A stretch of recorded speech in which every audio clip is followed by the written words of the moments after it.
guys. It's another stealth room. What gives us plenty of time To talk about Batman Beyond. finally. Ooh, it's so pretty. Look, you guys, before he goes into detective mode. Too late. So Batman Beyond. Batman Beyond. The main concept of Batman Beyond is that Bruce has gotten too old, and he sits up in Wayne Manor feeling bad about himself. To back up one step, Batman retires. Like, that's a big part of Batman Beyond in some regards. He's no longer doing the Batman thing, period. I do want to point out that weird meta moment, though, of that criminal asking himself, why did I become a Joker henchman? Not a bad meta moment. There's a really good... It's a pretty long inverted takedown. It's true. There's actually I'm not sure if it's canon, but there is a book. I think it might be Mark Millar. I'm bad about creators sometimes. But there is a book about a guy who starts working for Joker. Yeah, we talked about that. It's called Joker.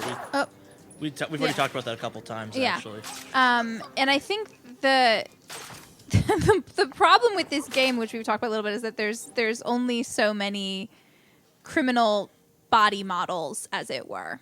Yeah. So it makes that meta moment a little bit weaker because you don't have the usual. Too much to ask. But yeah, so it makes that because of the limits of the video game system at that point. It becomes a little bit harder to empathize with these guys. Not that you're necessarily supposed to, but it's sort of cool to have that little bit of dialogue and it's not carried out by the actual world of the game in a lot of ways. Sure. But Batman Beyond. So Batman retires. Bruce retires, and he hangs out with his dog. Ace. Ace is great. Ace the Bat Dog. I love Bat Dog. Something like that. You guys, I love Bat Dog. And he's super sad about his life and feeling like the world doesn't need Batman, but just that he can't be Batman. I also like it when Joker whispers like sweet nothings to Batman while his goons are getting murdered. Yeah. It's just like, ugh. Well, not murdered. Nice touch. Not murdered, to be fair to Batman. Just Batman put into horrible Batman body just casts. maims people. Batman only maims people. But you could make a case for that being so much worse in some regards. Oh, yes, you could. Yes, you could. Oh. Right, no great takedowns. No great takedowns in this game, kids. Great takedowns are great. Not gonna lie. But Batman Beyond. But Batman Beyond. So, who... Whoa! Trixie. I've been seen. You've been seen! So if you need a Batman, and you don't have Bruce Batman, you need a teenage boy, because you're Batman, and your favorite thing to do is to... Pick up teenage boys and teach them to fight crime. Boys to teach them to fight crime. Oh, Batman, I'm so sorry. But this looks really bad for you. So the particular teenage boy that gets picked here is a nice boy who looks a little bit too much like Bruce. He's not nice either. He's a bit of a street punk. He's a bit of a street punk, but he's got a cute little brother, and he's got a nice girlfriend, and he's got a relatively strong moral... Compared to Batman, he's a surprisingly normal, unprivileged person. That's true. Very much so. So the thing about Terry McGinnis is his name. He loses his father because in episode 1. In episode 1, yes. Because all child superheroes must lose at least one parent. They can't be superheroes without it. It's true, except for Clark Kent. Clark Kent has a beautiful family life. He loses an entire planet of friends. But he didn't know them. He was a baby. think you're being awfully selective on this one, but Batman Beyond. At some point, children, I will give you a very long rant about the structural difference, about how Superman is a douchebag, because at Christmas, everybody's like, I can't go home, so I'm just going to hang out at the Watchtower. And Clark's like, oh, I'm going home. You guys all want to come here? We'll save that for Arkham Origins, which actually is about Christmas, technically. It's true. I love that it's about Christmas. It's so seasonal. Anyways. So, Batman Beyond is about Terry, trying to revenge his father. So, to back up, he steals the bat suit from Bruce Wayne. Yes. Which is so badass. Like, that's how you know that he's badass. It's actually sort of vaguely some of the later Robins. There's a little bit more of a, like, Jason Todd vibe, just in terms of the fact that it's not... Like, the thing about Dick was he was traumatized and then Bruce picked him up.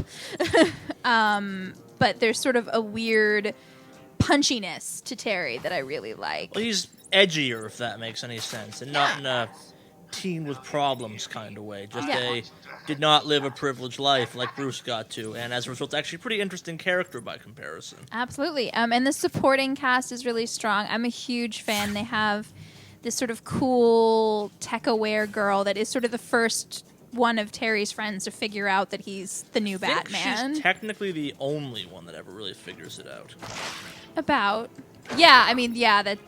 a consistent. I mean, there are people that, like, his friends that he helps, I think, sometimes. Like, there was somebody who, like, got gaslit, basically, after they found out. But I don't think they actually put two and two together that Terry is Batman. He just knows Batman or something like that. Yeah. Well, so Max is the sidekick, and she is this beautiful black girl with pink hair, and she is sort of his weird backup, and is generally awesome. Although there was one time that she got addicted to video games. I remember that episode. For what it's worth, when we talk about Max, we're talking about Max from the TV show, not from anything else. That's true. But the interesting thing about Batman Beyond from a world-building standpoint is that it's a world where Barbara Gordon, who's Oracle in this game, but seems to have her full use of her legs in the show. It's the future. They fix things. Either they fix things or she was never hurt, which I don't think she was ever hurt in Batman the Animated Series. Yeah. The other thing to remember about Batman the Animated Series is that Kevin Conroy, who voices Batman in this game, is also Batman in Batman Beyond, as in is older Batman, Bruce Wayne. And I try not to use Bruce Wayne and Batman interchangeably because I think they are two very different people. And the concept... And depending on which way you look at it, either Batman is Bruce Wayne or Bruce Wayne is Batman. There's never an either or, if that makes any sense. Yeah. But it's only an either or, my bad. Yeah. There's also, I mean, there's a lot of sort of fan theory and fan canon about the notion of, like, which identity is the real one. And with Superman versus Clark Kent, I mean, Superman wants to be Clark Kent. He is an alien who wants to be normal. And Bruce is an identity. And Batman is who Bruce is very, very proud to be, I think. Yeah. Which is just sort of an interesting thing to think about, especially in the concept of this game in terms of, you know, is he crazy? Yes. Is Batman crazy? Yes. The answer is yes. These guys are confused about what they're doing here. It's working real hard, you guys. Pull, Batman! I didn't see you guys coming.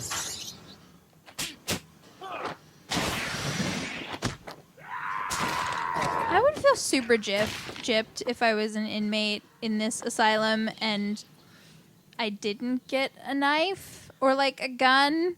Well, Like, if I had to face Batman with my fists, that would be really rude. I assume there's some type of criminal hierarchy when it comes to that kind of thing. Probably. The island changed little over the years. Yeah, Its reputation Oh. was in tatters, but I vowed to fix it. As the buildings were rebuilt, I saw the future. A bright, wonderful future. Do we want to Screw open that that guy. wall? Oh, I'm gonna say something behind it. I don't know, guys. Should we open the wall? Oh, It's a Riddler trophy. It's a Riddler trophy. Ignore it. Run! Run. Ignore its siren call. No one's got time for that. Ain't nobody got time for that. So Batman Beyond. Batman Beyond, one of the things that was super cool was that it was about... It allowed them to sort of reinvent...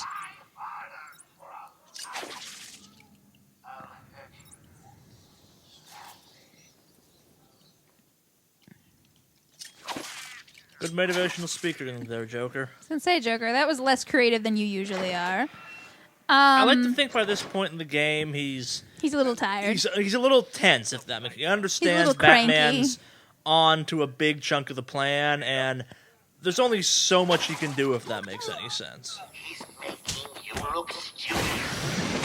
He's not to. It is not why I put you Yes, I am. He's trying to shut down his power. Do not let him. You want me to send Harley? So Batman Beyond. As I beat on some thugs. As you beat on some thugs. Yeah, so the idea became they were allowed to sort of play with how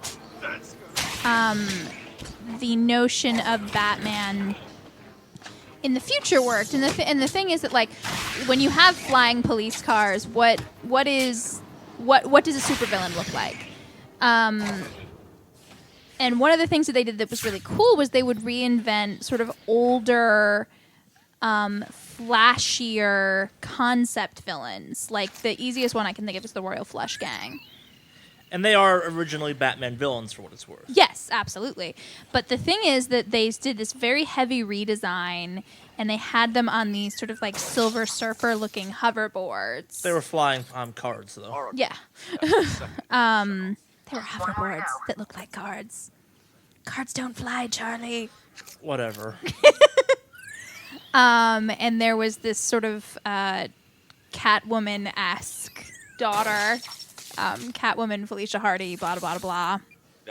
I always think more Felicia Hardy because she's too young. Get in touch if you need anything. But they were wearing these like weird futuristic Bodysuits. card-themed bodysuits. The kind of thing that if you saw in a live-action adaptation, you'd be like, no, don't do that. Don't do that, please. Leave more to the imagination. Yeah. We beg of you. Last night, the patient was pacified after a breakout. I just find it really unprofessional that they're like addressing all of these characters by their criminal like names. Well, to be fair, if you managed to get a criminal name, like if I had a criminal name, I would only want to be known as it. Like, yeah, but you don't respect their wishes. They're your they're patients. no, but it's like having a nickname. If you don't respond to it, they kind of have to eventually start calling you, or vice versa. Uh-oh. I think it's if you want to talk to Killer Croc, you gotta call him Killer Croc. I'm sending down a token of my displeasure. Of course, I hope it doesn't hurt you too badly. What do you think it is, guys?